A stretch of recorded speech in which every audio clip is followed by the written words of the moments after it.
Good morning. On behalf of my entire family, we thank you for joining us in this celebration of Margie Klein. Margie, Aunt Marj, Narj, as my brother Luke called her when he was little. Many names, but best described as a colorful woman. Headstrong, by that I mean bossy. Funny, and fun. So allow me to paint a portrait of my dear auntie. A great sense of humor is not something you develop over time. It's something you are born with, and it usually comes with an innate ability to put on a show or performance. Both Margie and my father have it in spades, and those of you who know my father know what I'm talking about. It was likely passed down to them from their father, Charles Klein. Marjorie adored Daddy, as he called her. Pillar of the community in southern Saskatchewan, he was a grain elevator manager for the wheat pool. Active in his church, a member of the Knights of Columbus, spoke several languages, general manager of the baseball team, all-around nice guy. He was a leader, had a wicked sense of humor, adored his family. Sounds very familiar to my father. One of my favorite stories is when 9-year-old Margie was tasked to babysit her little baby brother Jackie. For some reason, the family had a stock of Saskatoon berries in the back shed, and Marge was given explicit instructions from her father not to touch them while they were gone. Of course, the second the car pulled away, she coaxed little Jackie to join her little snack in the back. Evidently, they were so good she was shoveling them in her mouth with, Saskatoon berry juice running down her arms. And when her father returned home and asked what happened, she was pleading her case that I didn't touch the Saskatoon berries, and then suddenly the evidence revealed itself all over her shoes. Their father died when they were both very young. Marge was just 10 years old, but she followed in his footsteps with a lifelong career at the wheat pool, which she retired from in 1984. Okay, the fact is she probably quit because they were introducing computers and technology and she was going to have none of it. Another reason for the long career at the wheat pool may have been that she only lived about a block and a half away from the office. But despite that, her co-workers Faye and Dawn can tell you she never managed to actually make it into work on time. As a result, she had a love-hate relationship with her boss, Herman, nearly getting caught several times sticking out her tongue at him after he finished reminding her of the office hours. My partner, Jeffrey, affectionately refers to my family as the short, loud people. Most are short, and they can talk a lot, often with volume turned up. Margie was the shortest, and she was a close second to her brother in the loud category. When we were growing up, nearly every Sunday afternoon, you could find Marge and my grandmother on the couch in our living room, sipping coffee and smoking.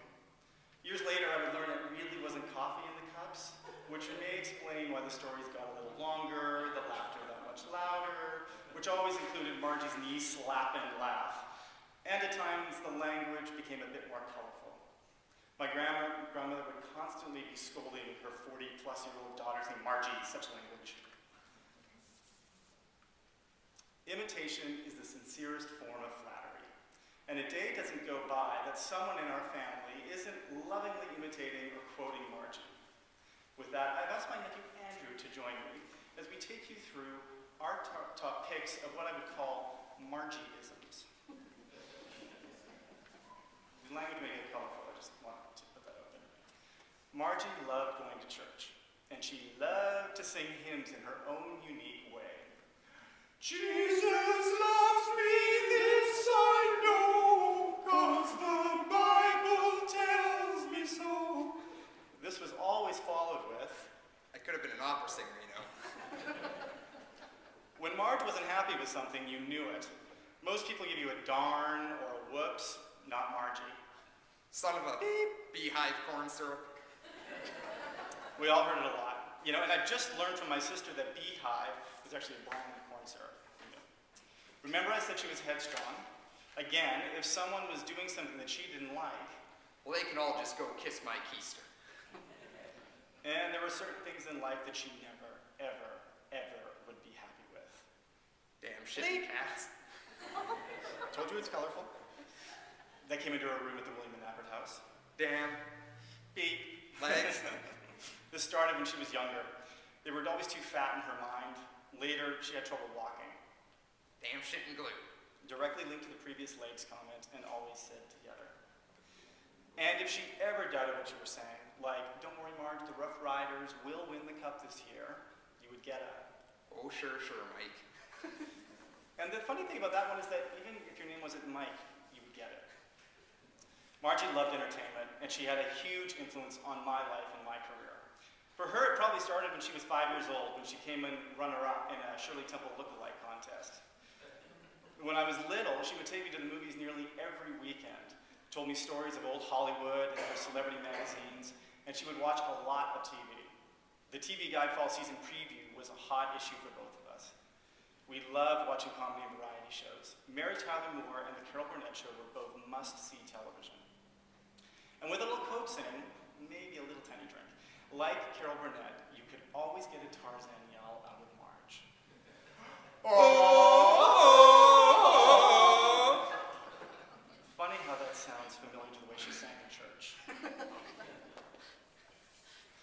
I was at an awards ceremony in Los Angeles just last week, and who was sitting a few rows ahead of me? Ed Asner and Benny White from Mary Tyler Moore, and right beside them, Carol Burnett. I felt Marge with me. My brother Brad remembers her love of sports. Heaven knows you never dare call her during a game. She knew a lot about all kinds of sports except curling, and even just this past winter, Brad explained the rules to her, and sure enough, she was glued to the Canadian Brier for the whole week. Marge had a few, shall we say, rituals. For instance, going to a restaurant was always a ritual, starting with her first line to the waiter, "I'm a diabetic, you know," which would be followed by very specific instructions and details of the appropriate window that her meal could be served. And heaven forbid you're the waiter that missed that window. Putting out a cigarette was its own performance. Tap, tap, tap, tap, tap. Pause. Tap, tap, tap, tap, tap. Pause. Tap. Years ago, she quit smoking. Cold turkey. Just flat out stopped. It is said that Philip Morris flew this flag at half-mast that day. Try getting out of the apartment in a timely fashion. The two-finger tap, as we came to know it, on the TV, on the table, chair, kitchen table, sink, microwave, door handle, one more on the TV for good measure, and then you were good to go. Marge was quite the news hound and followed the US election closely. She thought Barack Obama, as she referred to him, was such a handsome man and was eager to have a memento from the election. When the inauguration plate that we purchased didn't show up soon enough, we got a voicemail, "Don't worry about that inauguration memento. I don't need it," which was her way of saying, "Send the bloody thing." All of these things made Marge Marge. She was a lifelong caregiver. When we were all little, she and my grandmother would come to our house and take care of us when my parents were away. She lived with her mother, my grandma, until she died in 1997. Marge got her first apartment at the ripe old age of, 70-something. She was thrilled. They had their routine with the coffee at the bus station, it was only 35 cents, and shopping at the Cornwall Center, where people would mistake them for sisters. My grandmother loved that.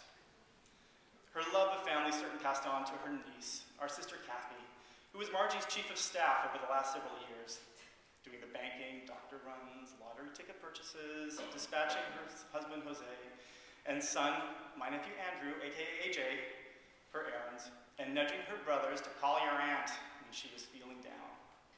Words cannot express our gratitude for all of the loving care and support you gave her. She taught me the qualities of being a good uncle. Be present, be fun. Unfortunately, not everyone from my family could be here today.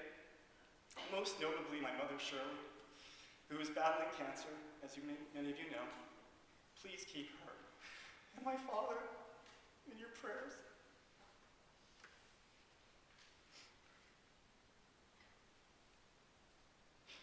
This was the last stop for Margie on her way to her beloved Candiac, where she will rest with her mother and father.